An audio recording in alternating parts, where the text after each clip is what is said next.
Hey, welcome back to another video. In this video, we're going to learn how to log into your Abbott Workday account. First of all, open up any browser. I'm using Google Chrome here. And at the search bar, type in Abbott Workday. And then click enter.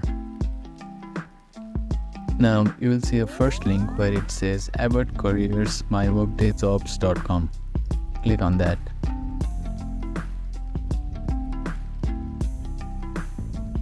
Now at the top right corner, you can see sign in option. Click on it. After that, you can type in your email address and password to log in. After typing in, click on sign in button and you can log into your Abbott Workday account. Thank you for watching this video. I hope you enjoyed it. Please do not forget to like, share and subscribe to our channel and comment down if you have any queries.